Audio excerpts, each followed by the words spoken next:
ጽዋኤ ደራሲ ዲያቆን ታደሰ ወርቁ፣ አዘጋጅ ገብረ መስቀል ወርቅነህ።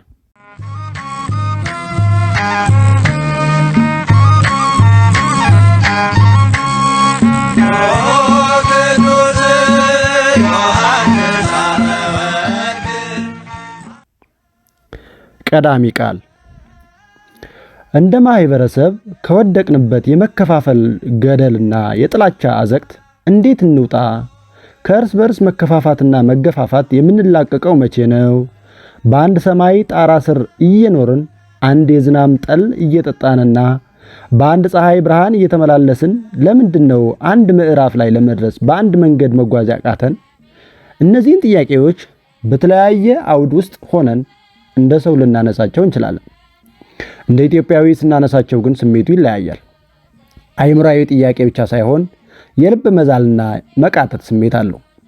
እንደ ሀገር ሁሉ ሁኔታዎችን ስንመለከት የመውለጃዋን ቀን እንደምትጠብቅ ሴት ከመከራ ደመና ወጥተን የሰላም አየር የምትተነፍስበትና ከረሃብ ህመም የምንፈወስበት ጊዜ እየናፈቀን በርካታ ዘመናት አለፉ። በወንድማማቾች ሆነን በመካከላችን የተፈጠረ የጠነከረ ጥላቻና አንዳችን በሌላችን ላይ የምንፈጽመውን ጭካኔ መጠን ስንመለከት ለምን የሚለው ጥያቄ ከቃል በላይ በአካል ይገዝፋል። የመከራውን ዘመን ርዝመት ስናስብ ደግሞ ድህነቱና ጦርነቱ ጊዜያዊ ችግር ሳይሆን አንድ የተፈጥሮ ጠባይ ወይም የህይወት እውነታ ይመስላል። ምን አይነት መፍትሄ ማስቀመጥ አለብን ለሚለው ጥያቄ መልስ መፈለግ እንደ ሰውም እንደ ክርስቲያንም የሚጠበቅ ግዴታ ነው። የማህበረሰብን ችግር የሚቀርፉና አገር ከገባችበት ስነ መንግስታዊ ማህበራዊና ስነ ብዕላዊ ቀውሶች መውጣት የምንችልበትን መፍትሄ የሚፈልጉ የለውጥ ሐዋርያት በስጋዊ ዕውቀት የተሞሉና በምድራዊ እይታ የታጠሩ ምሁራን ሳይሆኑ በእግዚአብሔር ጥበብ የከበሩና በቅድስና የሚገኙ ምድራዊ የሆኑ ሰማያውያን ናቸው። ዓለምን ለማወቅና ለመምራት ከዓለም መውጣት ይፈልጋል። ህዝብን ለመጠበቅና ለማስተዳደር ዓለምን ከሚጠብቅና ከሚያስተዳድር አምላክ ጋር አንድ መሆን ያስፈልጋል። የማህበረሰብን ችግር ለመቅረፍና የአገልግሎት ኃላፊነትን ለመወጣት ከእናትና ከአባት በስጋ ብቻ ሳይሆን በሃይማኖትና በምግባር መወለድ ይፈልጋል። አንድ ሀገር ለመምራት እንደ ሀገር የሰፋ ልብና እንደ ሀገር በተሰራችበት እሴቶች ውስጥ የመገኘት ኃላፊነት ያስፈልገዋል። ሃይማኖታዊነት ወይም መንፈሳዊነት ማለት ዓለምን መተው ሳይሆን ዓለምን መግዛት፣ ተጽዕኖዋን መጋፋትና ፈቃዷን ማሸነፍ የሚቻልበትን አምላካዊ አቅም ይዞ መገኘት ማለት ነው። ስልጣን በፍቅርና በርህራሄ የምናገለግልበት፣ ድሃ ተበደለ ፍርድ ተጓደለ የምንልበት፣ እውነትንና ምህረትን የምናጸናበት ሸክም ነው። የድሆችን ኑሮ ለመጎብኘት፣ የችግረኞችን ችግር ለመቅረፍ፣ ባለጸግነት የሚፈጥረውን ልቅነት ለማረቅ፣ ስልጣን የሚያስከትለውን አምባገነንነት ለመግራት በመንፈሳዊነት የተቃኘ አእምሮአዊነት ያስፈልጋል። አገርን ለመምራትና ህዝብን ለማስተዳደር የአገሪቱን መልክዓ ምድራዊ አቀማመጥና ያላትን የተፈጥሮ ሀብት ማወቅ ይጠይቃል። የሚያስተዳድሩትን ህዝብ መውደድና ማክበር ይፈልጋል። የአገሪቱን ጥንታዊነት፣ እድገት፣ የተጓዘችበትን ታሪክ፣ የህዝቡን ሃይማኖታዊና ባህላዊ ስሪት መረዳት ይፈልጋል። በቅርብና በሩቅ ከሚገኙ አጎራባች ሀገሮች ጋር ያለው ግንኙነት በአዎንታዊና በአሉታዊ መንገድ ሊያስከትሉ የሚችሉ ጠቀሜታዎችንና ጉዳቶችን እንደራስም እንደሌሎችም እንደ ውስጥም እንደ ውጭም እየሆኑ መመልከት ይፈልጋል። ነገር ግን ከነዚህ ስነ መንግስታዊ እሴቶች ወጥተን በህዝብ መካከል ማህበራዊ ደረጃ ስናወጣና የዜግነት ልዩነት ስንፈጥር በከተማ ውስጥ የህዝብን ቁጥር ስንቀይርና እያንዳንዱ የሚገለጥበትን ባህል ጠቅልለን ወይም ጨፍልቀን ማህበረሰቡን በማይወክል መልካ ስንቀይር ወደ ትውልድ የሚሻገር የደም ግፍ እናወርሳለን። ማህበራዊና ሀገራዊ ማንነት የሚፈጥረው ሰው በሰውነት በአብሮነትና በሚኖረው የእርስ በእርስ ግንኙነት እየገነባ በሚያመጣው ተፈጥሯዊ ጤናማ ትስስር ውስጥ ነው።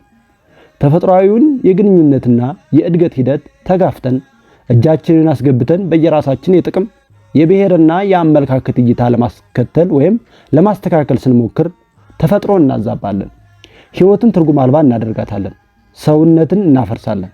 በምድር ላይ የሰው ልጅ አንዱ ኗሪ ሌላው ሰፋሪ፣ አንዱ ባላገር ሌላው መጻተኛ የሚሆንበት ሁኔታ የለም። እኛና እነርሱ ቤተኛና ደጀኛ አይነት ግንኙነት የዘረኝነትና የጥላቻ ምንጭ ነው። ይህም ለውጭ ጠላቶች መግቢያ በር ይከፍታል። እኛን መቆጣጠር አካላት ምቹ ሁኔታ ይፈጥራል። የሀገር ሀብት በጥቂት ሰዎች እጅ ስር ሲወድቅና በሀብታሞችና በድሆች መካከል ያለው ልዩነት ሰፍቶ ሲታይ በአስተዳደር በኩል ሚዛናዊነትና ፍትሃዊነት መጥፋታቸውን ይናገራል። ሀብትን፣ ስልጣን ህዝብን ማገልገያ መሳሪያዎች እንጂ መጨቆኛ አይደሉምና የሃይማኖት መሪዎች ነገስታትን ወይም የሀገር መሪዎችን በማወያየትና በማግባባት የይቅርታና የምህረት ሰዎች እንዲሆኑ ማድረግ፣ አጥፍተው ሲገኙ ደግሞ መገሰጽ፣ ህዝቡን ወደ አንድነትና ሰላም ማምጣት የሚቻላቸውን ጥረት ሁሉ ማድረግ የሚጠበቅባቸው የአባትነት ኃላፊነትና ግዴታ ነው። ምክንያቱም በነገስታት ወይም በመሪዎች የሚወሰዱ የጭካኔ እርምጃዎች ህዝቡ ፍርሃትና ተስፋ መቁረጥ ውስጥ እንዲገባ ያደርጋሉ። ከዚህም በላይ ህዝብ ጥርጥርና መከፋፈል ውስጥ ይገባል፣ ለስደትም ይዳረጋል። ይህም አብሮነትን፣ ማህበራዊ ሀብትንና ሀገራዊ ሰላም ስለሚያሳጣ እንደ ሀገር ወይም እንደ ህዝብ የመቀጠል ህልውናው ጥያቄ ውስጥ ያስገባል። በእንዲህ አይነት ዘመን ቀውስ ውስጥ የሚፈጠሩ ወይም የሚኖሩ የህዝብን መከራ የሚሸክሙ ወይም የሚሸከሙ ትውልዱን ከፍርሃትና ከተስፋ መቁረጥ የሚያወጡ የሚያጽናኑና የሚያረጋጉ ለንስሐና ለመንፈሳዊ ህይወት የሚያዘጋጁ የሀገር መሪዎችና የሃይማኖት አባቶች ይጠበቃሉ። አገራዊ አንድነት እንዲጠበቅና ፍትህት እንዲሰፍን የሚያደርጉ አድርባዮችን የሚገስጹ አገር የሚያሻግሩ ማዕከላዊ አቋም ያላቸውና ፈሊጥ አዋቂ ሰዎች ያስፈልጋሉ። ዛሬ እንደ ማህበረሰብ የተናጋውን ግንኙነት የምንመዝንበት እንደ ሀገር የገጠመንን ቀውስ የምንመለከትበትና መውጫ መንገዱን ወይም የመፍትሄ አቅጣጫውን ማየት የምንችልበት ሁለንተናዊ ሁኔታ ቅዱስ ዮሐንስ አፈወርቅ ይነግረናል። ቅዱስ ዮሐንስ የነበረበት ዘመን አገር ማህበራዊ፣ ፖለቲካዊ ስርዓትኛ ያለንበትን እውነታ ያሳያል። በዚህ መጽሐፍ ቅዱስ ዮሐንስ አፈወርቅ የሰው ልጅ ግላዊ፣ ቤተሰባዊ፣ ማህበራዊ፣ ስነ መንግስታዊና ስነ ብዕላዊ ማንነት ምስቅልቅሉ በወጣበት ዘመን ውስጥ እንደ ሰውና እንደ ሃይማኖት አባት የሚጠበቅበትን ድርሻ በመወጣት ታላቅ ሚና ሲጫወት እናገኘዋለን። ይህ መጽሐፍ በላይ የተመለከትናቸውን ቁም ነገሮች በስፋትና በጥልቀት በማስረጃ እያስደገፈ ያስቀኛል። ዲያቆን ታደሰ ወርቁ ቅዱስ መጽሐፍ በአንጻረ በለስ ረገማ ለኃጢአት እንዲል በአንጻረ ቅዱስ ዮሐንስ አፈወርቅ፣ በአንጻረ አንጾኪያ፣ በአንጻረ የዘመኑ ማህበረ ፖለቲካዊ ሁኔታ አባቶችን ሀገራችንንና ዛሬ ያለንበትን ማህበራዊ፣ ስነ ብዕላዊና ስነ መንግስታዊ እውነታ ይሞግታል። ጠንካራ ጥናት፣ ሰፊ ምርምር፣ ጥልቅ ምልከታ ያለው ስራ እንዲህ ነው። ዲያቆን ታደሰ ሩቅ እየተመለከተ ወደ ዛሬ ይመጣል። በሌላ ህዝብ ታሪክ፣ ባህልና እሴት ውስጥ እኛን ገላልጦ ያሳያል። እግዚአብሔርን በእውነት የሚያውቁና የሚያምኑ ሰዎች ለሀገርና ለህዝብ እንዲሰሩ ይቀሰቅሳል። ሰዎችን ከዓለም እንዲያወጡ ሳይሆን እንደ ጌታችን መድኃኒታችን ኢየሱስ ክርስቶስ ራሷ ዓለምን እንዲያድኑ በተማጽኖ ድምፅ በጽርሐ ልቦና ይጣራል። ይህንን መቅድም የጻፉት ቀሲስ መዝገቡ ካሳ ዶክተር የቅድስት ሥላሴ ዩኒቨርሲቲ አካዳሚክ ምክትል ፕሬዝዳንት ናቸው። መግቢያ። ሰው ማንነቱን ሲጠይቁት እኔ ክርስቲያን ነኝ ብሎ ከመለሰ ሁሉን በአንድ ጊዜ ያውጇል። ሀገሩን፣ ሙያውን፣ ቤተሰቡን። የአማኝ አባልነቱ የሰማያዊቷ ኢየሩሳሌም እንጂ በምድር ላይ ያለችው የየትኛውም ከተማ አይደለም። ክርስቲያን ከሆንክ የትኛውም ምድራዊ ከተማ ያንተ አይደለችም። የከተማችን ሰሪና ፈጣሪ እግዚአብሔር ነው። ዓለምን ሁሉ ብንወርሳት እንኳን በውስጧ ሁሉ እየኖርን እንግዶችና መጻተኞች ነን። እኛ በሰማይ ተመዝግበናልና ዜግነታችን እዚያው ነው ይለናል ቅዱስ ዮሐንስ አፈወርቅ። ቅዱስ ዳዊት ደግሞ እግዚአብሔር ቤትን ካልሰራ ሰራተኞች በከንቱ ይደክማሉ፣ እግዚአብሔር ከተማን ካልጠበቀ ጠባቂ በከንቱ ይተጋል እንዲል በመዝሙር 127 ቁጥር 1 ላይ እነዚህን መግቢያዎችን እንጠቀማቸዋለን። ከቅዱስ ዮሐንስ አፈወርቅ ስራዎች ጋር ያለኝ ትውውቅ ከዛሬ 20 ዓመታት በፊት ነበር። ጊዜው ደግሞ የሁለተኛ ደረጃ ትምህርቴን አጠናቅቄ ወደ ከፍተኛ ትምህርት ተቋም የተቀላቀልኩበት ነበር። በዚህ የአፍላነት ዘመን በቤተ መጻሕፍት ውስጥ የነበሩትን አብዛኛዎቹን የቅዱስ ዮሐንስ አፈወርቅን የአባ ጀሮምንና የአውግስጢኖስን ዘመን አይሽሬ ስራዎቻቸውን የለበሱትን አዋራዎች እያራገፍኩ አንብቤያለሁ። በዚህ የአፍላነት ዘመን ታውቂያቸውና በኋላም በጥልቀት የሄድኩባቸው የቅዱስ ዮሐንስ አፈወርቅ ስራዎች አእምሯዊ ስሪቴንና ስነልቦናዊ ውቅሬን ቀርጸዋል የሚል ጽኑ እምነት አለኝ። አሁን ያሉኝ ብዬ የማስባቸው የማህበራዊ ፍትህ ዝንባሌዎቼ፣ የአቂበ ሃይማኖት ፈርጆቼ በቤተ ክርስቲያናዊ ሆነ በሀገራዊ ጉዳዮች ላይ የማራምዳቸው እሳቤዎችና አቋሞቼ ከነዚህ እሳቤዎችና አቋሞቼ የመነጩ ሆነው ይሰሙኛል። በመንፈሳዊና በዓላማዊ መጽሔቶችና ጋዜጦች ላይ የጻፍኳቸው ወደ 170 የሚጠጉ ልዩ ልዩ መጣጥፎች ይዘትም የዚሁ ስሪትና ውቅር ተግባሮት ይመስሉኛል።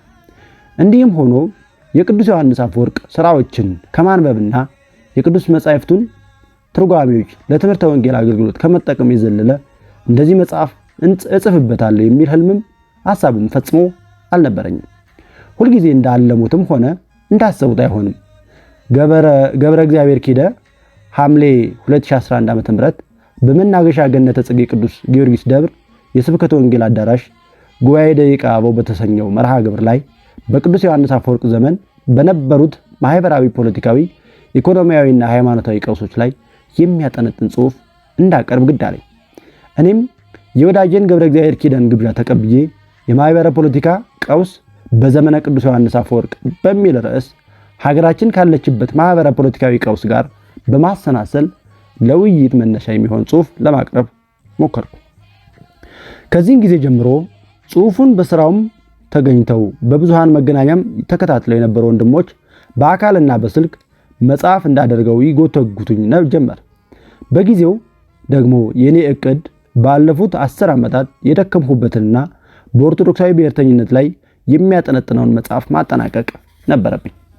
በይቀጥላል ምዕራባውያንን ኦርቶዶክሳዊት ቤተክርስቲያናችንን የሚያዩትን ስሁት እይታና ምላሾችን የሚተነትነውንና በኢትዮጵያ የተካሄዱ አብዮቶች በኢትዮጵያ ቤተክርስቲያን ላይ ያደረሱት ተጽዕኖና ቀጣይ ዝግጅቶች ላይ የሚያተኩረውን መጽሐፍ በቅደም ተከተል መጨረስ ነበር። ከወንድሞቼ ጉትጎታና ጭቅጨቃ ባሻገር ለዚሁ ስራ ብዬ የሰበሰብኳቸውና ያነበብኳቸው ጥንታውያን መጻሕፍት፣ የጉዞ ማስታወሻዎች፣ የጥናትና ምርምር መጣጥፎች፣ አይነተኛ የትርጉም ስራዎችም የመረጃ ምንጭነት ርቱዕነት አተጉኝ።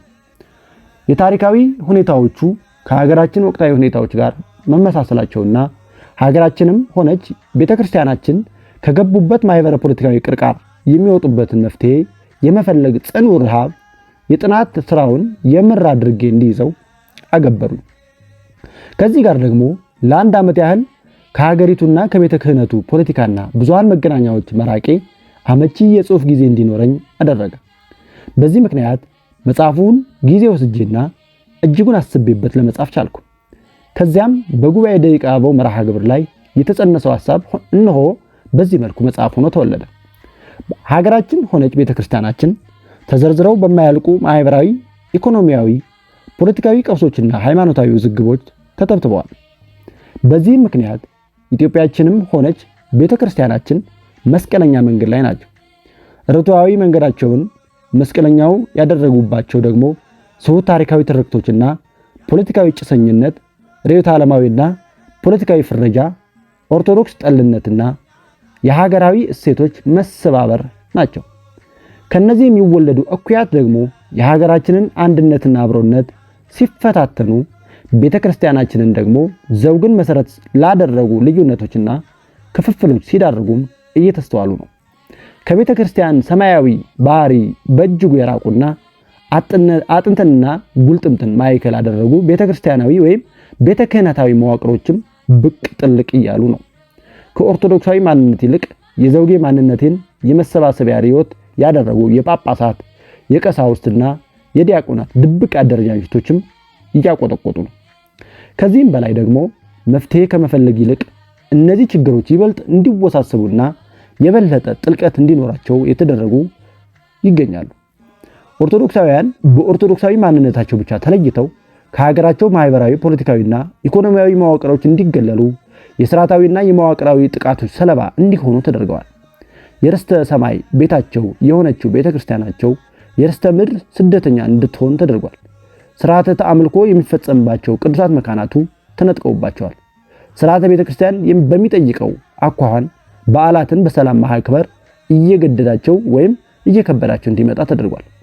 ንዋያተ ቅዱሳቱ በተጠና በስልትና በተጠና መንገድ እንዲዘረፉና እንዲወድሙም ተመቻችተውላቸዋል። ይህንን የቤተ ክርስቲያን መዋቅራዊ መከራ ያስተዋሉትና ሐዘን የገባቸው የምዕራብ ጎጃም ሀገረ ስብከት ሊቀ ጳጳስ ብፁዕ አቡነ ዘካርያስ ከወገባቸው ዝቅ ብለውና በፍጹም ትህትና በብልጽግና መዋዕለ አገዛዝ ያለችውን የቤተ ክርስቲያናችንን ሲገልጧት እንዲህ ብለዋል። በእርግጥ ቤተ ክርስቲያን ድሮም መከረኛ ነች፣ የሰማዕታት ቤት ነች። አሁንም መከረኛ ሆናለች። በአሁኑ ጊዜ በቤተ ክርስቲያናችን ላይ ከመጣው መከራና ምዕመናን ከመገደላቸው ካህናት ሰማዕት ከመሆናቸው የተነሳ እኔ ቤተ ክርስቲያን መከራዊት ቤተ ክርስቲያን እላለሁ ብለዋል ብፁዕ አቡነ ዘካርያስ በስብከታቸው። መረባችሁን በቀኝ ጣሉ በቅዱስ ሲኖዶስ ምልዓተ ጉባኤ መክፈቻ የጸሎት መርሃ ግብር ላይ ግንቦት 9 2014 ዓ.ም አጽንኦት ሰጥተው የሰበኩት ስብከት ነው።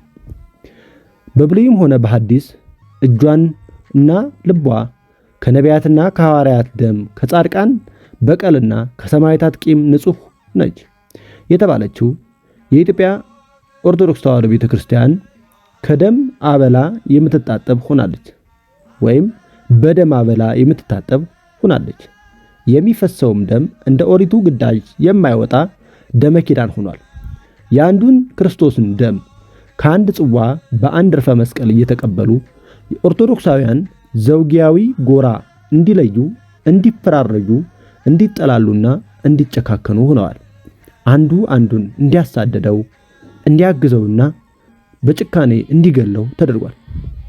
ኦርቶዶክሳውያን በቁጥር አብላጫ ቢሆኑም በፖለቲካዊ ውክልና ግን ህዳጣን ሆነው እንዲታዩ ተሰርቷል። ይህ ግፍና በደል ሳያንስ ስርዓታዊና መዋቅራዊ የቁጥር ክርከማም እየተሰራ ነው። የሀገሪቱ አንዳንድ ከፍተኛ ሹማምንት የኦርቶዶክሳውያንን ቁጥር በማሳነስ የሌላውን ቁጥር ከፍ እያደረጉ በአደባባይ እየተናገሩ ይገኛሉ። ለነገሩ ብሔራዊ እብደት ላይ ያለን ይመስለኛል። ማተባውያኑም እንዲተላለቁ ጦር አውርደው ስብከት እየተሰበከ ያለው ከሼሁ ወይም ከፓስተሩ ብቻ አይደለም፣ ሀብተ ወልድና ስመ ክርስትናን ከሚያቀዳጁት ካህናት ጭምር እንጂ። በዛም በዚህም እልቂት ሰባኪያችን የሚያነግስ እርቀ ሰላም አውራጆችን የሚያኮስስ የማህበረ ፖለቲካዊ ስነ ልቦና መዋቅር እንዲፈጠር ሆኗል። በዚህም የተነሳ አሁን ስለ እርቀ ሰላም የሚሰብኩ ዜጎች ተሸማቀውና ተሳቀው የሚኖሩባት ላንቃቸው እስኪሰነጠቅ ጥላቻንና እልቂትን የሚያወጁ ዜጎች ደግሞ ተከብረውና ታፍረው የሚንጎማለሉባት ሀገር አዋልደናል። የኛና የነርሱ በሚለው ፍንክት ፖለቲካ የተነሳ የኛ የሚሉት ወገን ሲጠቃ አብዝቶ የመጮህ የነርሱ የሚሉት ወገን ሲጠቃ ከመጠን በላይ የመደሰትና የመርካት ማህበረሰባዊ ስነ ልቡና እየተገነባም ይገኛል። ከዚህ የምንረዳው በሀገራችንም ሆነ በቤተ ክርስቲያናችን ውስጥ ስንዝር ያህል ወደፊት በተራመድን ቁጥር ከስንዝር በኋላ የሚገዝፉትን ወይም የሚገፈትረን ፈተናዎች እየበዙ መምጣታቸውን ነው። ለአዝማናት የገነባናቸው እሴቶቻችን ብቻ ሳይሆኑ ለዓመታት የገነባናቸው ጥሪቶቻችን በአንድ ጀንበር የሚወድሙበት ማህበረ ፖለቲካዊ ስርዓትንም እያዋለድን እንገኛለን። በዚህ የሽግግር ዘመን ከበን እያዋለድን የምንገኘው ማህበረ ፖለቲካዊ ስርዓትና መዋቅር ኦርቶዶክሳውያንን ከእድገት አጋርነት ይልቅ እንቅፋት አድርጎ የሚመለከት ነው። የሀገሪቱ የብሔራዊ ጭቆና ታሪክ የቅቡልነት ማዕከልና ትዕምርት አድርጎ የሚያይም ይገኛል። በዚህም የተነሳ ኦርቶዶክሳውያን ከፖለቲካ ተከታችነት ወይም ተካታችነት ወደ ፖለቲካ ተገላይነት የሚያሸጋግር የፖለቲካ ስርዓት ነው። ኦርቶዶክሳዊ ማንነትን፣ ባህልን፣ አእምሮአዊ ስሪትንና ማዕቀፈ እይታን የሚጨፈልቅ ውሃጢ መዋቅር ነው። በአንድ በኩል የኦርቶዶክሳውያንን የቁጥር አብላጫ እየካደ፣ በሌላ በኩል በህዝብ ቁጥር አብላጫነት ስም የውህዳነ ሰብ አገዛዝን ወይም ማይኖሪቲ ሩል በብዝሃተ ሰብ አገዛዝ ወይም ማጆሪቲ ሩል የሚተካ ፖለቲካዊ ስርዓት ነው። እስከ ቅርብ ጊዜ ድረስ በሀገራችን የማህበረ ፖለቲካ መድረክ ላይ የቀለመው ስርዓተ አገዛዝ አታላይ ጠቅላይነት ነው። አሁን ደግሞ ጠቅላይነቱ ከአታላይነት ወደ ከዳተኛነት ሽግግር አድርጓል። ወደ ከዳተኝነት ጠቅላይነት ጠባያዊ ውላጤ አድርጓል። ከቤተ ክርስቲያናችንም ቢሆን መብትና ጥቅም አኳያም አገዛዙ በጠባይ ያው ራሱ ነው። የቅርጽ እንጂ የይዘት ውላጤ አላደረገም። ልዩ የሚያደርገው ስርዓተ ጠባይ ቢኖር ስርዓተ ፖለቲካዊ ልቡ የዘውጊያዊነትና የሃይማኖተኝነት ውክል ነው። ይህም ኢትኖዶክሲ ወይም ኢትኖዶክሲ ተብሎ በእንግሊዝኛው የሚጠራው አይነት ስርዓት ነው። በዚህ የተነሳ ስርዓተ ፖለቲካ በፖለቲካ ሊቃውንት ስርዓት ሙሱን ወይም ስፖይልድ ሲስተም የሚባለው አይነት ስርዓት ሆኗል። ከዚያ አኳያ በአራጆች እጅ ወድቆ የሞተ ቀኑን እየጠበቀ ያለ ጠቦትን ይመስላል። ኢትኖዶክሲ ማለት እንግዲህ የዘውጌ ማንነትና የሃይማኖት ውህድ ስርዓትን የሚገልጽ ጥቅል ጽንሰ ሐሳብ ነው። የዘውጌ ማንነትንና ሃይማኖትን በጽንፈኝነት በማቆራኘት የሚፈጠርና የሚተገበር ፖለቲካዊ ስነ ልቦና ነው። የኔ ዘውግ ሃይማኖት የሚለውን ከህግና ከስርዓት ውጪ የሚጠቅም የሚከባከብና የሚጠብቅ የኔ ብሔር ሃይማኖት አይደለም የሚለውን ከጥቅምና ከመብት የሚያገልና የሚገፋ ፖለቲካዊ ስነ ልቦና ብቻ ሳይሆን ርዕዮተ ዓለማዊ ፈርጅም ነው። እንዲህ አይነት ርዕዮተ ዓለማዊ ፈርጅ ላይ የቆመ የፖለቲካ ስርዓት የኔ ዘውግ ሃይማኖት ለሚለው ወገንተኛ መሆኑ አይደለም ችግሩ። የዚህ ፖለቲካ ስርዓት ትልቁ ችግሩ ሁለት መሆኑ ነው። እንደርሱ ሁሉ ለሌላውም ዘውግ የሚሰጠው ወይም ከሌላው ዘውግ ጋር የሚያዛምደው ሃይማኖት መኖሩ የኔ ዘውግ ሃይማኖት ሐልው የሚሆነው በሌላው ዘውግ ሃይማኖት ውድቀትና ሞት ነው ብሎ ማሰቡ ነው። አንድ ሰው ከዛ ዘውግ ቢገኝም ቅሉ ከዘውጌም ጋር የተቆራኘውን ሃይማኖት እስካልተቀበለ ድረስ የዛ ዘውግ እውነተኛ ዘውጌ ተደርጎ አይወሰድም። በእኛ ሁኔታ እስቲ ላስረዳ። ኦርቶዶክስን የአማራ የትግሬ ሃይማኖት ብቻ አድርጎ መፈረጅ ወይም ኢስላምን የኦሮሞ መብት ሃይማኖት ብቻ አድርጎ መውሰድ ወይም ፕሮቴስታንትን የደቡብ ህዝብና የኦሮሞ ብቻ አድርጎ የማቅረብ እብደት ነው።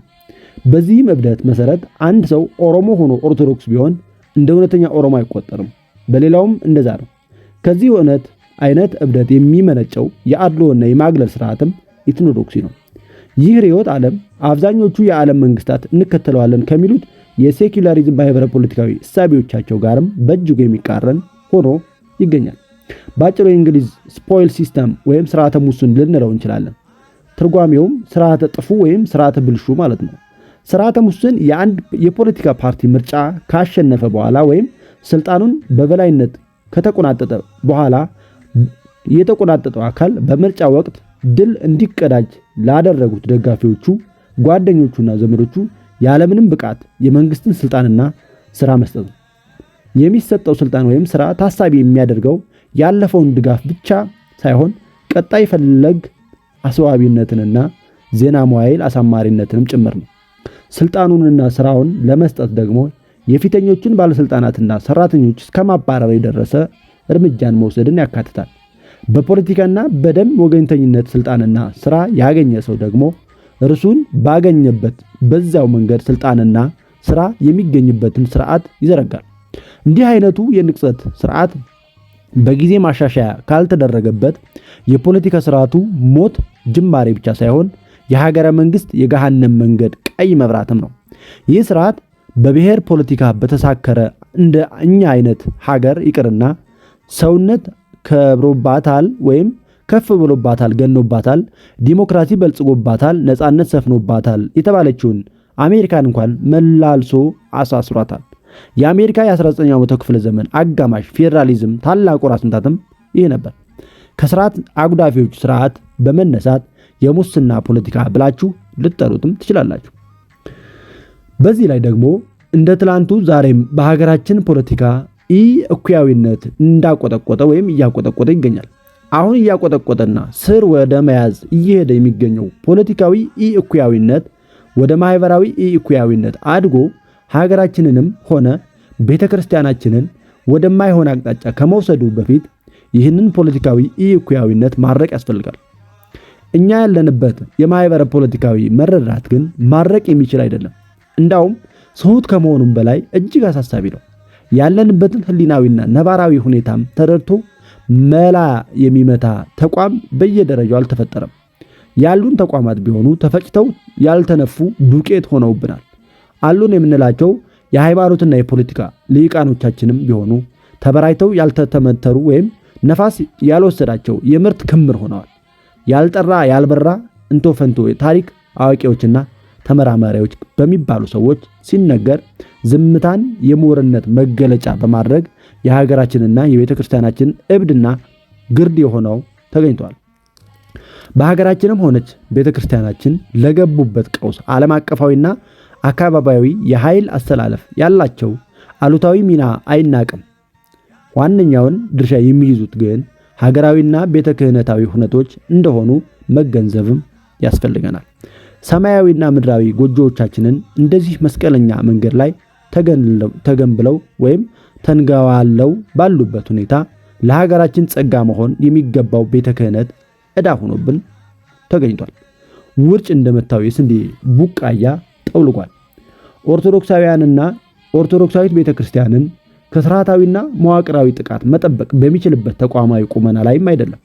እንዲያውም የጥቃቱ ፖለቲካዊ ፍግ እየሆነ ይገኛል። ባለፉት 50 ዓመታት በሀገራችን የገነነውና የፖለቲካ ታሪካችንን አስኳል የሆነው ርዕዮተ ዓለማዊ ታሪክ ወይም አይዲዮሎጂካል ሂስትሪ ነው ብለን መናገር እንችላለን። ርዕዮተ ዓለማዊ ታሪክ ወይም አይዲዮሎጂካል ሂስትሪ ደግሞ ታሪክን ለፖለቲካዊ ርዕዮተ ዓለም ማስፈጸሚያነት በመሳሪያነት መጠቀም ነው። ታሪክንና ታሪካዊ ትርክቶችን በማነሳሻ መሳሪያነት ብቻ ስለሚጠቀም ታሪካዊ በደሎች ወይም ቁስሎች ላይ ብቻ ያተኩራል። በዚህም የተነሳ ሀገራዊ አንድነትንና የሕዝብን አብሮነት በመሰባበር ርዕዮተ ዓለማዊ ፍላጎቶችን የማሳካት አቅም ላይ ያለው የታሪክ ፈርጅ ነው። የሀገራችን የግራ ፖለቲከኞችን እስከ አሁን ለአገዛዝ እየተጠቀሙበት ወይም እየተጠቀሙበት ይገኛል። እንደኛ ብዝሃ ማህበረሰብ ለሆኑ ሀገሮች የማይመረጥ ብቻ ሳይሆን የእልቂት ነዳጅ ሆኖ የሚያገለግል መንገድ ነው። በዚህ ረገድ ከታሪክ ትርክቶች የሚወለዱ ማህበረ ፖለቲካዊ ህመሞች የብዝሃን ህዝብ ብንሆንም ቅሉ ለገጠሙን እንደዚህ አይነት ታሪካዊና አሁናዊ ችግሮቻችን ከታሪክ የሚወለዱ ማህበረ ፖለቲካዊ መድኃኒቶችንም መፈለግ አለብን። ይህም ፈዋሽ ታሪክ ወይም ሂሊንግ ሂስትሪ ነው። ይህ የታሪክ ፈለግ የሚያተኩረው ታሪካዊ በደሎችንና ቁስሎችን ወይም ሂስቶሪካል ትራውማ በማከም ላይ በመሆኑ በሀገረ መንግስት ግንባታ ውስጥ ማህበረሰብን እንደሚያጣብቅ ሙጫ ሆኖ የሚያገለግል ነው። ለዚህም ይመስላል ከክርስቶስ ልደት በፊት በ64 ዓመት የነበረውና የጥንት የሮማ ታሪክ ጸሐፊ የነበረው ቲቶስ ሊቪየስ ታሪክን ማጥናት ለታመመ አእምሮ እጅግ በጣም ፍቱን መድኃኒት ነው። በታሪክ ውስጥ ሁሉም ሰው በግልጽ እንዲያየው የተቀመጡ እጅግ በጣም ብዙ የሆኑ የሰው ልጆች ልምዶች ተመዝግበው ይገኛሉ። በዛም መዝገብ ውስጥ ደግሞ ለራስህና ለሀገርህ አራያና ማስጠንቀቂያ የሆኑትንም ማግኘት ትችላለህ። ጥሩ ነገሮችን በመሰረታዊነት እንደ አራያነት ለመውሰድና የማይጠቅሙ ነገሮችን ለማስወገድ ይጠቅማል ብሎ ተናግሯል። ዘወትር ታሪካዊ ቁስሎችን ለፖለቲካዊ ውጥረት ከመጠቀም እብደት በመውጣት ለፖለቲካዊ ውጥረቶችን ታሪካዊ መድኃኒቶችንም መጠቀም ያስፈልጋል። እኔም በዚህ መጽሐፍ የመረጥኩት መንገድ ጌታ በበለስ አንጻር እስራኤልን በጴጥሮስ አንጻር ሰይጣንን እንደገሰጸው አይነት ነው። የአንጾኪያን ታሪክ መሰረት በማድረግ ያለፈውን ሂደታችንን የደረስንበትን ህሊናዊና ነባራዊ ሁኔታንና የወደፊት አዝማሚያዎችንን መቃኘት ነው። በዚህ መጽሐፍ ውስጥ ለማውሳት የፈለኩት ርዕስ ከቀን ወደ ቀን ከዘመን ወደ ዘመን እየተባባሰ የመጣውንና ስር እየሰደደ የሚሄደውን የሀገራችንንና የቤተ ክርስቲያናችንን መሰረታዊ ችግሮች ነው። ዘመንና መልክ መስክ ወለድ ችግሮቻችንን በአንጾኪያና በአንጾኪያ ቤተ ክርስቲያን የታሪክ መስታወትነት መመርመር ነው። የተተነተኑት እያንዳንዱ ታሪካዊ ክስተትና ሁነት ለዘመናችን ቤተ ክርስቲያንና ቤተ መንግስት ትምህርታዊ ውክልና አለው ባይ ነኝ። ውክልናውም ምዕራብ የሸመነችውንና ቤተ ክርስቲያን የለበሰችውን አይነት ይመስለኛል። እያንዳንዱ ታሪካዊ ክስተትና ሁነት የአሁናዊ ሁኔታዎችን መርገፍ ወይም የካርቦን ግልባጭ መሆኑም የሚያጠራጥር አይመስለኝም። ታሪክን ራሱን ደግሞ የመመልከት ወይም የዛ ታሪክ አካል የመሆን ያህል ቁርኝት ነው። መጽሐፉ የቅዱስ ዮሐንስ አፈወርቅን አጠራር መነሻ አድርጎ በአንጻር አንጾኪያና አንጾኪያውያን በራሱ በቅዱስ ዮሐንስ አፈወርቅ እንደ ሀገር ለኢትዮጵያውያን እንደ ሃይማኖት ለኦርቶዶክሳውያን የተላለፈ ጥሪ ነው። ጥሪው ደግሞ ሀገራዊ መተማመንን መሰረት በማድረግ ከማህበረ ፖለቲካዊ ቀውስ ሙሻ ዞር የመውጣት በብሔራዊ መግባቦትና እርቅ ታሪካዊና አሁናዊ ቁርሾን የማከም በማዕከላዊነትና በገለልተኝነት ህዝባዊ በደልን የማበስና የመሻር ነው። ሀገርንና ቤተ ክርስቲያንን ከብተና ህዝብን ከመፈናቀል ከስደትና ከእልቂት የመታደግ ሀገራዊ አንድነትንና የህዝብን አብሮነትን የሚያጸኑ የፖለቲካ የሃይማኖትና የሊቃንን ሁኔታ የማበጃጀት አማናዊ ጥሪ ነው። መጽሐፉም በየምዕራፎቹ እንዲህ አይነት ጥሪውን ስለሚያዘክር ጽዋኤ ተብሎም ስያሜ ተሰጥቶታል። ትርጓሜውም ጥሪ ማለት ነው። ኪዳነ ወልድ ክፍሌ መጽሐፈ ሰዋስው ወግስ ላይ ጽዋኤ የሚለውን ጥሪ ብለው ተናግረውታል። ከዛ መጽሐፉ ጽዋኤ ተብሎ ተነግሯል ማለት ነው። ብሔራዊ እርቅ ብለን ተናግረናል። ብሔራዊ እርቅ ማለት እንግዲህ በአንድ ሀገር በታሪክ አጋጣሚ የተፈጸሙ ጉልህ ጥፋቶች ሲኖሩ ጥፋቶቹም ጸጸት ሲኖራቸው እነዚህ ጥፋቶችና በደሎች እንዳይደገሙ የሚያደርግ የሁሉም የጋራ የሆነች አገርን ለመገንባትና ወሳኝ ሀገራዊ ጉዳዮች ላይ የጋራ ስምምነትና መተማመን ለመፍጠር የሚያስችል መንገድ በሚል የትርጉም ማዕቀፍ ሊቀመጥ ይችላል። ብሔራዊ መግባባት ማለት ደግሞ በአንድ ሀገር ውስጥ ሁሉን የሚያስማማ የጋራ የሆነ መተማመኛ ሕግና ደንብ አሊያም አጀንዳ ሳይኖር ሲቀር ይህንን ተከትለው የሚፈጠሩ ወይም ውዝግቦችን ለመፍታት ያስችል ዘንድ የሚደረገውን ሁሉ አካታች ውይይት ተከትሎ የጋራ ስምምነት ላይ ለመድረስ የሚያስችል መንገድ በሚል ትርጓሜ ሊጠቃለል ይችላል። ብሔራዊ እርቅ መጽሐፉ እርስ በርሳችን የተሳሰሩ ሆነው በራሳቸው በተናጠል ሊነበቡ የሚችሉ 10 ምዕራፎች የተከፈለ ነው። ምዕራፍ 1 ከቅዱስ ዮሐንስ አፈወርቅ ድርስ ከሆነው አረፍተ ዘመኑ ጀምሮ አወዛጋቢውን ዘመነ ልደቱን ያስቃኘናል። የተገኘበትን ቤተሰብ ማህበራዊ ደረጃ፣ የእርሱን የማህበራዊ ደረጃ ምርጫ፣ እናቱ የእርሱን መንፈሳዊና ዓላማዊ ህልም ለመስራት የልጅነት ዕድሜዋንና ጥሪቷን እንዴት እንደከፈለች፣ በቅንጦትና በስላቅ በተበከለ ማህበረሰብ ውስጥ ክርስቲያናዊ ህይወቷን በመጠበቅ ልጇን በመንፈሳዊነትና በጥበብ እንዴት አድርጋ እንዳሳደገችው በሰፊው ተብራርቷል። የቅዱስ ዮሐንስ አፈወርቅ የመንፈሳዊና የምሁራዊ የመብለያ የእርሾ እናቱ መሆኗም በማሳያነት ተተንትኗል። በዚህም ሰው በመንፈሳዊ ህይወት እድገት እያደገ ሲሄድ ከዓለሙ ክብር ይልቅ ዓለሙ መናኛ ያደረገውን ሰማያዊ ክብርና ልዕልና ምርጫው እንደሚያደርግ ልጅን በሃይማኖት ዘርቶ ኮትኩቶ አብቅሎና አፍርቶ ለታላላቅ ኃላፊነቶች የማብቃት ዕውቀትንና ክህሎትን እንማርበታለን። ከእናቶች ማህፀን የሚወለዱት ልጆች ብቻ ሳይሆኑ ህልሞቻቸውም ጭምር መሆናቸውን እንመለከታለን። ወይም ሀገራዊና ቤተክርስቲያናዊ ህልም በልጆች ላይ እንዴት እንደሚሰራና ከነዚህ ልጆች እንዴት እንደሚወለድ እንመለከታለን። ምዕራፍ 2 ቅዱስ ዮሐንስ አፈወርቅ ከከፍተኛ መደብ አባላት የሚሰደበውን ወይም የሚያስመድበውን ነገር በስራ ባልደረቦች ጉቦ፣ አድሎ፣ በደልና አጥቂነት የተበላሸውን ሙያዊን በመተው እንዴት ወደ ገዳማዊ ህይወት እንደመጣና የገዳማዊ ህይወቱን ፍልስፍና ብሕትናዊ የኑሮ ዘይቤው በዚሁ የኑሮ ዘይቤም የገጠሙት የጤና እክሎችንና ወደ አንጾኪያ የመመለሱ ነገር ገዳማውያንና ዓላማውያን የሚያይበት የህይወት ፍልስፍናው አብሮ አደጉ ባስሊዮስ በእርሱ ህይወት ላይ ያሳደረውና በጎ ተጽዕኖ ለመጠቆም ተሞክሯል። በዘመኑ የነበረችው የአንጾኪያ ቤተክርስቲያን በጠበብተ ጽር ሮም፣ አንጾኪያና እስክንድሪያ የሚደርስባትን አስተሳሰባዊና ፍልስፍናዊ ጥቃቶችን በዛው መንገድ ለመመከት እንዲያስችላት በእጅጉ የተማሩ ጠበብተ ጽር ሮም፣ አንጾኪያና እስክንድሪያ ወደ ክርስትናው ዓለም እንዴት እንዲሳቡ እንዳደረጋቸውና ከምሁራዊ ሙያ በሯን እንዴት ከፍታ እንደነበረች ተዳስሶበታል። በምዕራፍ 2 ለቅዱስ ዮሐንስ አፈወርቅ የዘመነ ጵጵስና የፍቅርና የርኅራኄ አገልግሎት መሰረቶች በየትኛውም የአገልግሎት ማዕረግና ዘመን እንደተጣሉ እንዲሁም በየትኛውም የክህነት አገልግሎት ዘመኑ ድሃ ተበደለ፣ ፍርድ ተጓደለ ማለት እንደጀመረ የድሆችና ችግረኞችን የባለጸጎችና ባለስልጣናት አያያዙንም ለመጠቆም ተሞክሯል። ይህ ምዕራፍ የቅዱስን አባት አእምሯዊ ስሪት፣ አእምሯዊ ውጤትና ተጽዕኖን የዓለመ ሥጋና ዓለመ ነፍስ ቅመራዊና ተግባሮቱን ወይም ተገብሮቱን ወለል አድርጎ ያሳየናል። የሀገራችን ምሁራዊ ሊቅ ቤተክርስቲያናችንን የሚያይበትን መነጽርና ከቤተክርስቲያናችን ጋር ያለውን የተጓጠጠ ግንኙነት በሚገባ ለመረዳት እንድንችል ይጠቅመናል። ምዕራፍ 3 ቅዱስ ዮሐንስ አፈወርቅን ያበቀለችው አንጾኪያ መስራቿና የአመሰራረቷ ሂደት፣ የተፈጥሮ ሀብት ክምችቷን፣ መልክዓ ምድራዊ አቀማመጧን፣ የማህበራዊ ኢኮኖሚያዊ ድልቦቿ፣ ጂኦፖለቲካዊ አስፈላጊነቷ፣ ኪነ ህንፃዊ ጥበቧና ጽዱነቷ፣ የውሃና የቅጥሮቿ ብዛት በሰፊው ተዳስሶበታል። በዚህ ምዕራፍ ቅዱስ ዮሐንስ አፈወርቅ መምህሩ ለከተማዋ ያላቸው ክብርና አድናቆት በአረብ ተጓዦች የጉዞ ማስታወሻዎች ውስጥ እንዴት በክብር እንደተገለጸች፣ የአንጾኪያ ቤተክርስቲያን ጥንት እድገትና ፈተናዎቿ፣ በአንጾኪያና የአንጾኪያ ቤተክርስቲያን ኩላዊት በሆነች ቤተክርስቲያን ዓለም አቀፋዊና የአካባቢ ጉባኤያት ያላቸው ታሪካዊ ሱታፌና ወሳኝ ሚናዎች በሰፊው ተመርምሮበታል።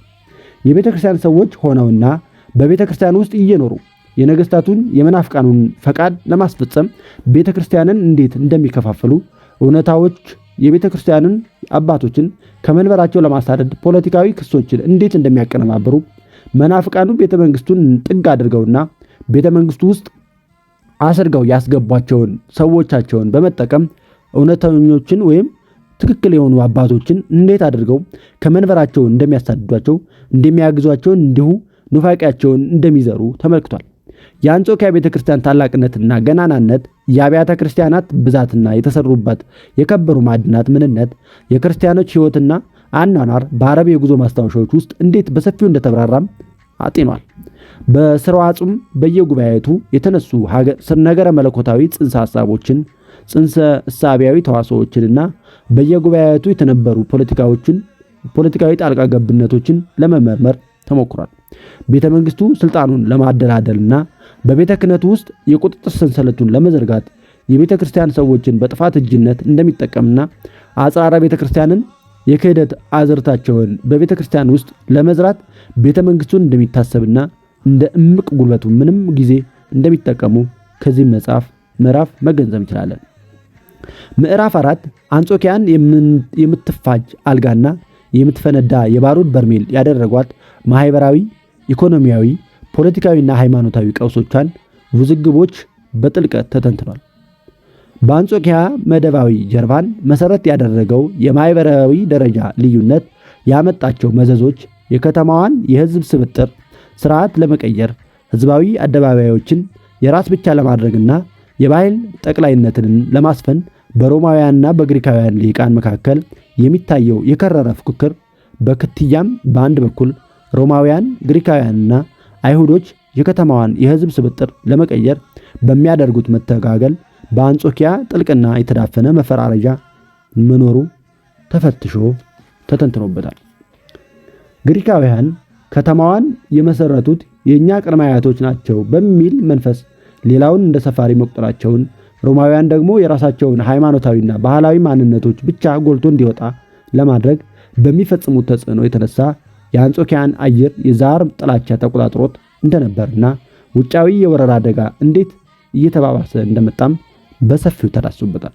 በዚህ ምዕራፍ በአንጾኪያ የማህበረ ኢኮኖሚያዊ ልዩነትና የሀገሪቱ ሀብት በጥቂቶች እጅ ስር መውደቁ የፈጠራቸው መደባዊ ቅራኔ ይዘቶች፣ በሀብታሞችና በድሆች መካከል ያለው ሰፊ የኑሮ ልዩነት፣ ይህ የኑሮ ልዩነት በቅዱስ ዮሐንስ አፈወርቅ ላይ የፈጠረው ስሜት፣ በአንጾኪያ የሚገኙ ካህናት ለሀብትና ለስልጣን ያላቸው ፍቅር እስከምን ድረስ እንደሆነ ተፈትሾበታል።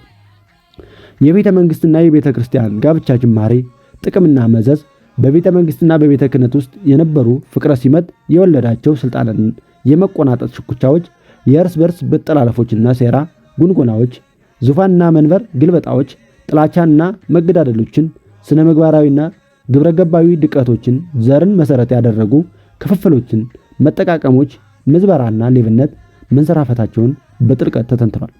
ቤተ መንግስቱን ለመቆጣጠር የአንጾኪያን ማህበረ ፖለቲካዊ እሴት ለመቅረጽ በአይሁድ በአሕዛብና በክርስቲያን ልሂቃን መካከል የተፈጠረው ፍጥጫ፣ አሕዛብና አይሁድ በክርስቲያናዊ ባህልና እሴት መቃብር ላይ አይሁዳዊና አሕዛባዊ ባህላቸውን ለማቆም የሚያደርጉት ትግል፣ የክርስቲያን ልሂቃንን በከፍተኛ የሲቪልና ወታደራዊ ሹመቶች እና መዋቅሮች ማግለል በምን መልኩ እንደሚፈጸሙ፣ የነገስታቱ ሸፍጥና በቤተ ክርስቲያን ውስጥ ውስጣዊ ልዩነት ሲከሰት ነገሩን አባብሰው እንዴት ለፖለቲካዊ ፍላጎቶቻቸው እንደሚጠቀሙ ጥልቅ ትንተና ቀርቦበታል።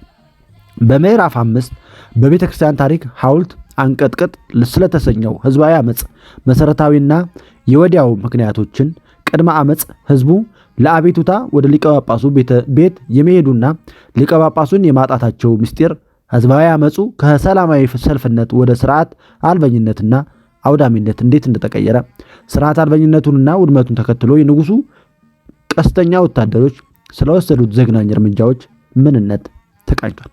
በምዕራፍ 6 ህዝባዊ አመጹን ተከትሎ ሁለት የንጉሱ ነገስቱ ከፍተኛ የሲቪልና ወታደራዊ ሹሞች ከቁስጥንጥንያ ወደ አንጾኪያ ስለመጡበት ዓላማ፣ ከመጡ በኋላ ስለወሰዷቸው እርምጃዎች፣ ከባሕታውያኑ ጋር ስላደረጓቸው ክርክሮች፣ ራሳቸው የአንጾኪያ ብሔርተኝነትና እሴት ጠባቂዎች ያደረጉት የከተማዋ ጠበብቶች ከተማዋንና ሕዝቧን እንዴት ጥለው እንደሸሹና እንደተደበቁ ባህታውያኑ በእሳቱ መካከል በመገኘት አንጾኪያን ባለስልጣናቱንና ሕዝቧን ከንጉሠ ነገሥቱ ቁጣ እንዴት አድርገው እንደታደጓቸው ተዳስሷል። ይህ ምዕራፍ ሊቀ ጳጳሱ ፍላቪያኖስ ከንጉሠ ነገሥቱ ዘንድ ለአንጾኪያና አንጾኪያውያን ምሕረትና ይቅርታ ለማሰጠት ከአንጾኪያ ወደ ቁስጥንጥንያ እንዴት ባለበት ሁኔታ እንዴት እንደሄዱ በቁስጥንጥንያ ቤተ መንግሥት ከደረሰ በኋላ ከንጉሠ ነገሥቱ ጋር የተለዋወጧቸው ንግግሮች ንጉሠ ነገሥቱ ስለ ከተማዋና ስለ ነዋሪዋ ይቅርታ ያደርግ ዘንድ እንዴት እንዳግባቧቸውና እንዳሳመነው አብራርቷል። የንጉሠ ነገሥቱ የይቅርታና የምህረት አዋጅ ወደ ከተማዋ እንዴትና በማን እንደደረሰ የይቅርታና የምህረት አዋጁን ተከትሎ የከተማዋ ሕዝብ ደስታውን እንዴት እንደገለጠና የሕዝቡን ደስታ በተመለከተ ቅዱስ ዮሐንስ አፈወርቅ ያስተማረው ትምህርት ቀርቧል። ይህ ምዕራፍ እንደ አንድ እውነተኛ አባት ስለሚመራው መንጋ ምን አይነት መስዋዕትነት በምን አይነት ጊዜና እንዴት ባለ አኳኋን እንደሚከፍልም ያስተምረናል። ምዕራፍ 7 ሕዝባዊ አመጹን ተከትሎ የንጉሠ ነገሥቱ ወታደሮች በከተማዋ ሕዝብ ላይ በወሰዱት ጭካኔ የተሞላው እርምጃ ምክንያት በከተማዋ ሹማምንት ልሂቃንና ሕዝብ ላይ ፍርሃትና ተስፋ መቁረጥ፣ መደበቅ እና መሰደድ፣ ብሔራዊ ጥርጥርና ክፍፍል እንዴት እንደወደቀ በሰፊው ይመረምራል። ፍርሃቱና ተስፋ መቁረጡ፣ መደበቁና መሰደዱ፣ ብሔራዊ ጥርጣሬውና ክፍፍሉ የአንጾኪያውያንን አንድነት፣ አብሮነት፣ ማህበራዊ እሴት፣ ሀገራዊ ፍቅርና ሰላም እንዴት ለአደጋ እንዳጋለጠና ስንጥቅ እንደፈጠረ በጥልቀት በማሳያ ይተነትናል። ምዕራፍ 8 ቅዱስ ዮሐንስ አፈወርቅ የነበረበት 4ኛው መቶ ክፍለ ዘመን መጨረሻ ዘመነ ቀውስ መሆኑንና ያወሳልንና የቀውሱን ባህሪያዊ መገለጫ ቀውሱን ለመፍታት ምን አይነት ሰብዕና ያለው ሰው እንደሚፈልግ ያብራራል። በዘመኑ የነበሩትን ካህናት የማህበራዊ ትምክህተኝነት ዝቅጠት ካስታወስን በኋላ ቅዱስ ዮሐንስ አፈወርቅ ለቀውሱ የሰጠውን ምላሽ በሰፊው ያስቀኘናል። በዚህ ምዕራፍ ብዙዎቹ ካህናትና ጠበብት ራሳቸውን ለማዳን ከተማዋን ለቀው ሲሸሹና ሲደበቁ ቅዱስ ዮሐንስ አፈወርቅ በሚንቀለቀለው እሳት መሃል በመገኘት የሕዝቡን መከራ ጽዋ እንዴት እንደተጋራ፣ ሕዝቡ ላይ ይደርስ የነበረውን መከራ በእንዴት አይነት ጥብዓት ያጋለጥ እንደነበር፣ ሕዝቡ ከወደቀበት ፍርሃትና ተስፋ መቁረጥ ለማውጣት እንዴት ያረጋጋና ያጽናና እንደነበር፣ የማረጋጊያና የማጽናኛ ትምህርቶች ይዘት፣ ለደረሰው ሀገራዊ ጥፋትና ውድቀት የሕዝቡ ኃላፊነት ምን እንደነበርና ሕዝቡ ራሱን ለንስሐና ለመንፈሳዊ ሕይወት ውስጥ እንዴት ማዘጋጀት እንዳለበት ያስተማረው ትምህርት ቀርቧል። ቅዱስ ዮሐንስ አፈወርቅ በአንጾኪያ ቤተ ክርስቲያናዊና ሀገራዊ አንድነት እንዲጠበቅ እና ፍትርት እንዲሰፍን ለማድረግ የተጓዘበት ሂደት፣ የተከተለው ማዕከላዊ ፈሊጥና የከፈለው ዋጋ በሰፊው ተወስቷል። በእርሱ ዘመን የነበሩት ካህናት ከባለስልጣናት ከባለጸጎችና ከሚስቶቻቸው ጋር የነበራቸው ያልተገባ ግንኙነትና አድርባይነትን በመጠኑ ለመጠቆም ይሞክራል። የቅዱስ ዮሐንስ አፈወርቅ እና ድምፀ ግፏንነትና የማህበራዊ ፍትህ አራማጆች ደግሞ በጉልህ ያሳየናል። ምዕራፍ 9 ቅዱስ ዮሐንስ አፈወርቅ የተነሳበት ዘመን የሽግግር ወቅት መሆኑን፣ ሽግግሩ ከየት ወደ የት እንደሆነ፣ የሽግግሩ ባህሪ ምንነትን፣ በአንጾኪያ የነበረውን የአሮጌውን የአዲሱን ስርዓተ ማህበር የማህበረ ፖለቲካ እሴታዊ ርኅራኄን ወይም ቅራኔን፣ አንጾኪያ በምትቀረጽበትና በምትገነባበት እሴት ላይ የነበረውን የአሕዛብና የክርስቲያን ልሂቃን የተዋስኦ ቅራኔና ፍጥጫ ባህሪያት ያስቃኘናል። ከዚህ ጋር የቅዱስ ዮሐንስ አፈወርቅ ክርስቲያናዊ እሴትንና ባህልን ማዕከል ያደረገ ወይም የሚያደርገውን አዲሱን ስርዓተ ማህበር የማዋለድ ሚና፣ የጥባቱና የተጸምዶአዊ ሕይወቱ ምንጮች የሆኑት እሴታዊና ክህሎታዊ ብቁነቱ፣ የመንግስትና የቤተ ክርስቲያን ግንኙነት፣ የመንግስትና የዜጎች እዛዊ ግንኙነትና የሰው ዘር የጥንተ ተፈጥሮ እኩያዊነት፣ ነገረ መለኮታዊ እሳቤዎችና ትምህርቶቹ በጥልቀትና በሰፊው ተተንትኗል። ምዕራፍ 10 ለከተማዋ ለምክር ቤት አባላቷና ለሕዝቧ ከጥፋትና ከሞት መዳን ከፍተኛውን ታሪካዊ ሚና የተጫወተው ወይም ንጉሱ ይቅርታና ምሕረት እንዲያደርግ ያሳመነው ማን ነው በሚለው ላይ ያለውን የቅዱስ ዮሐንስ አፈወርቅና የመምህሩ የሊባኒዮስን የምንጭ ተጣሪዎስና የፖለቲካ እይታ እንዲሁም የሌሎችን ምሁራንና ማህበራዊ ተዋስኦ ይፈትሻል፣ ይሞግታል፣ ይበይናል። መጽሐፉ የሚያተኩረው በቅዱስ ዮሐንስ አፈወርቅ ዘመነ ቅስና የነበሩ ማህበራዊ፣ ኢኮኖሚያዊና ፖለቲካ ሃይማኖታዊ ተዋስኦ ላይ ቢሆንም በመጠኑ ቅድመ ቅስና ላይ እና ድህረ ቅስና የተከሰቱትን ታሪካዊ ሁኔቶችን ተመልክቷል። በዚህ ምክንያት ንዑስ ርዕሱ የማህበረ ፖለቲካ ቀውስ ምንጭ፣ ተገብሮት፣ ክትያና ምላሽ በቅዱስ ዮሐንስ አፈወርቅ ዘመነ ክህነት ተብሎ ተጠርቷል። ታሪካዊ መቼቱ የተለየ ቢሆንም በዚህ መጽሐፍ በቅዱስ ዮሐንስ አፈወርቅ ዘመነ ክህነትና ስለተከሰቱት ማህበራዊ፣ ፖለቲካዊ፣ ኢኮኖሚያዊና ሃይማኖታዊ ቀውሶች ምንጮች ተገብሮቶችና ምላሾች ስንዳሰስ በእነዛው ቀውሶች ውስጥ የእኛን ታሪካዊና አሁናዊ ቀውሶች ምንጮች፣ ተገብሮቶችና ምላሾችን መዳሰሳችን ይቀጥላል። በዛን ዘመን ተከስተው ስለነበሩት የቤተ መንግስትና የቤተ ክህነት ጋብቻና ፍጥጫ አብዕላት ወይም አይብልተ ነውራት ስንነጋገር ስለ ዘመናችን ቤተ መንግስትና ቤተ ክህነት ጋብቻና ፍጥጫ ነውራት መነጋገራችን ነው። በዛን ዘመን ስለነበሩት ካህናት ማህበራዊ ትምክህተኝነት፣ የሥነ ምግባርና የግብረ ገብነት ድቀት፣ የድሆችን ገንዘብ መስረቅና መመዝበር፣ ድሆችንና ችግሮችን መጥላት፣ ባለጸጎችንና ባለስልጣናትን መክበብ ስንመለከት የዘመናችንን ካህናት ማህበራዊ ትምክህት፣ ስነ ምግባራዊና ግብረ ገባዊ ድቀት፣ ስርቆትና ምዝበራ፣ ችግረኛና ድሃ ጠልነት፣ ባለጸጋና ባለስልጣናት ደጅጠኝነትና ክፋታቸውን መመልከታችን ነው።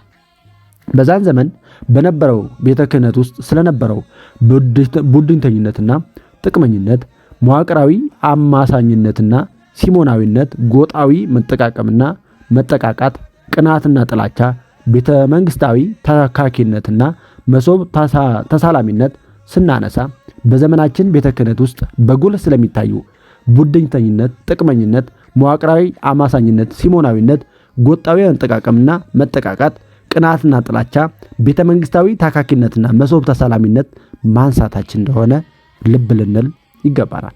በዛን ዘመን ስለነበረችው አንጾኪያ ህዝባዊ አደባባዮችንና ጎዳናዎችን የመቆጣጠር ውድድሮች፣ የራስን ባህል በሌላው ባህል ሞት የማለምለምና የማዘመት ፉክክሮች፣ የመንግስታዊ ስልጣንን ተገን አድርጎና በክርስትና ጠልነት የተነሳ ሃይማኖትን መሰረት ያደረገ አገዛዛዊ አድሎና መጠቃቀም፣ ክርስቲያኖችን ከሲቪል እና ወታደራዊ ሹመቶች ማግለል፣ ስርዓተ አምልኮ የሚፈጸምባቸውና መካናት መንጠቅ፣ በመንግስት ሹማምንት ጣልቃ ገብነት፣ የቤተ ክርስቲያንን አህቲነት መከፈልና በዚህ መጽሐፍ ስንቃኝ ዛሬ በኢትዮጵያችን የሚታየውን ህዝባዊ አደባባዮችንና ጎዳናዎችን የመቆጣጠርና በሌላው ባህል ሞት የራስን ባህል የማለምለም የውድድር መንፈስ በኦርቶዶክስ ጠልነትና መንግስታዊ ሹመት ተገን ተደርጎ ኦርቶዶክሳውያን ላይ የሚፈጸመውን መንግስታዊ አድሎ በየደረጃው ከሲቪልና ወታደራዊ ሹመቶች መገለል፣ የአምልኮ ቦታ መነጠቅ፣ ቤተ ክርስቲያንን የመክፈል መንግስታዊ ጣልቃ ገብነትና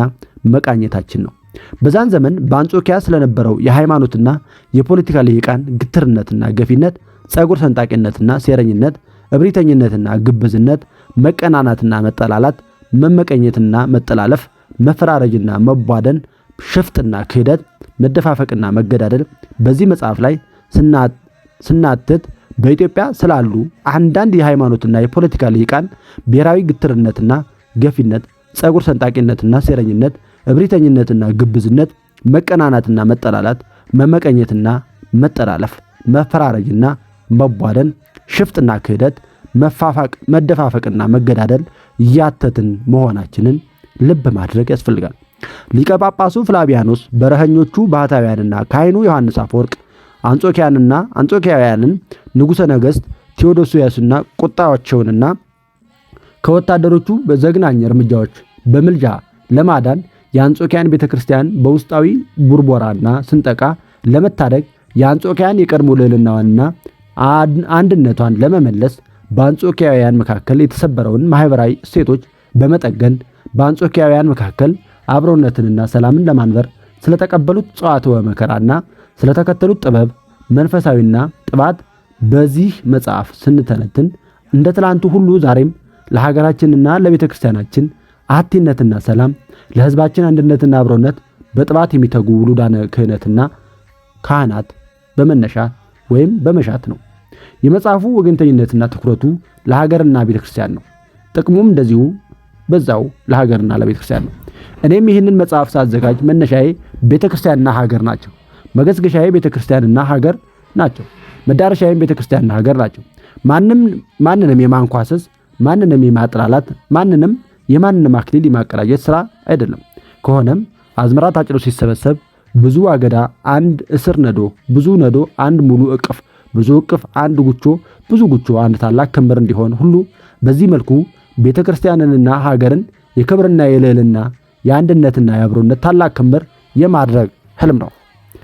መጽሐፉ ሲዘጋጅ ትልልቆቹ ፈተናዎቼ 3 ነበሩ። የመጀመሪያው ወጥ ምንጮችን አለማግኘት ነበር። በቅዱስ ዮሐንስ አፈወርቅ ዘመን ሕይወትና ሥራዎች ላይ የሚያጠነጥኑት በርካታ መጻሕፍት፣ የጥናትና ምርምር ጽሑፎች ቢኖሩም እኔ ይህንን መጽሐፍ ባዘጋጀሁበት ርዕሰ ጉዳይ ወጥና የተሟላ ምንጮችን ማግኘት ፈተና ነበር። የመጽሐፉ ርዕሰ ጉዳዮች በተለያዩ መጽሐፍቶች ወይም የጥናት ምርምር ጽሑፎች፣ መጽሔቶች እንዲሁም በራሱ በቅዱስ ዮሐንስ አፈወርቅ ሥራዎች ውስጥ ጭምር እጅግ በተበጣጠሰ በተጣረሰና ምልአት በጎደለው ሁኔታ ይገኛሉ። እነዚህን የተበጣጠሱ የተጣረሱና የጎደሉ ታሪኮች ሁነቶችን ወጥ መልክ ለመስጠት ለማሰናሰልና ለማሟላት በርካታ የመጻሕፍትና የጥናትና ምርምር መጣጥፎችንና መጽሔቶችን ማንበብን፣ ማነጻጸርን፣ መፈተሽንና መመርመርን ግድ አድርጎታል። ብዙዎቹን የማጣቀሻ መጻሕፍት ውጭ ሀገር በሚኖሩ ወዳጆች አማካኝነት በአማዞን ድረገጽ በውጭ ምንዛሬ እንዲገዙ ማስገድዷል። የወንድሜ መዋዘ ጥበባት ዳንኤል ክብረት የግል ቤተ መጻሕፍትም ብዙውን የምንጭ ሸክሞችን አቅልሎልኛል። በመጨረሻም ይህ ሁሉ ሐሰሳ መጽሐፍን በበርካታ ቀዳሚ ምንጮች እንዲበለጽግ አድርጎታል። ሁለተኛው አቻ የአማርኛ ፍቺ አለማግኘት ነበር። በመጽሐፉ ውስጥ የተጠቀምኳቸውና በባዕድ አገር ቋንቋ የተጻፉ ምንጮችን ቃል በቃል ለመተርጎም ካለኝ ፍላጎት የተነሳ አቻ ትርጉም ፍለጋ ተንከራትቻለሁ። በርካታ በሀገር ውስጥና በውጭ ሀገር ቋንቋ የተዘጋጁ የሰዋስወ የጽንሰ ሐሳብ የአውድና የሙያ መዝገበ ቃላትን ማገላበጥንና መመርመርን አስፈላጊ አድርጎታል። ስራው ጊዜ እንዲወስድ ቢያደርገውም የልቤን መሻት ያህል ባይሆንም መጽሐፉን በሰዋስዋዊና በጽንሰ ሐሳባዊ ቃላት እንዲያደላድል አስችሎታል።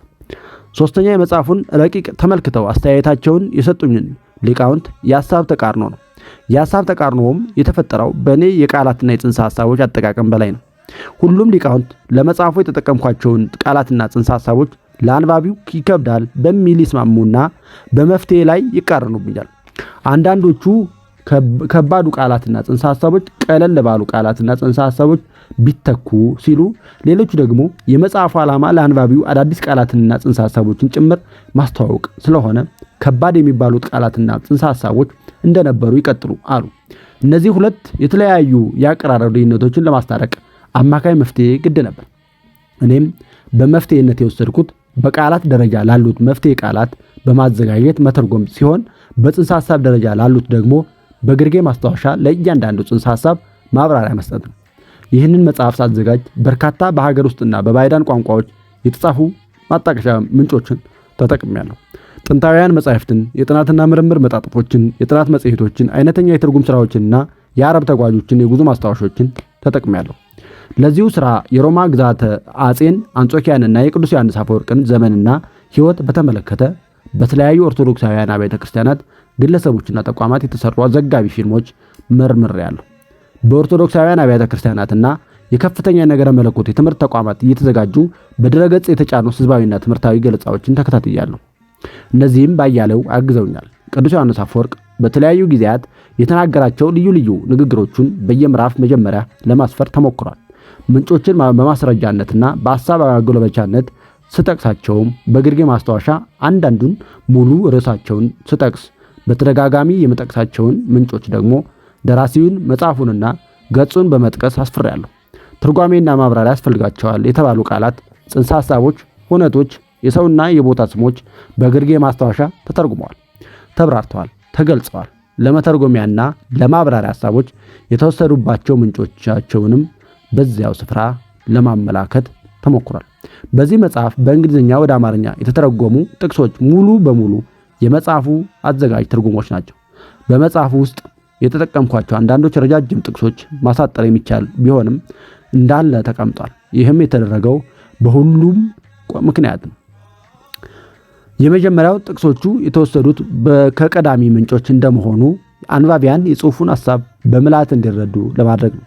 ሁለተኛ የሚጠቀሱት አብዛኞቹ ጥቅሶች ከኛ ወቅት ሁነቶች ጋር በእጅጉ የተቆራኙ በመሆናቸውና አዘጋጁ በውርስ ትርጉም ሆነ ብሎ ያዛመዳቸው አለመሆኑን አንባቢያን እንዲገነዘቡ ለማስቻል ነው።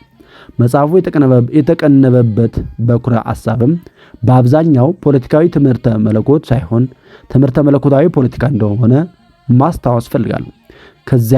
ከዚህ አኳያ መጽሐፉ የሀገራችንን ሆነ የቤተ ክርስቲያናችንን ማህበረ ኢኮኖሚያዊ ወይም ፖለቲካዊ ሃይማኖታዊ ሁነቶች በሙሉ አንስቷል የሚል ድፍረት ባይኖረኝም መነበብ ያለበትን ግን በዚሁ ማይቀፈ እይታና መጽሔተ አእምሮ ነው።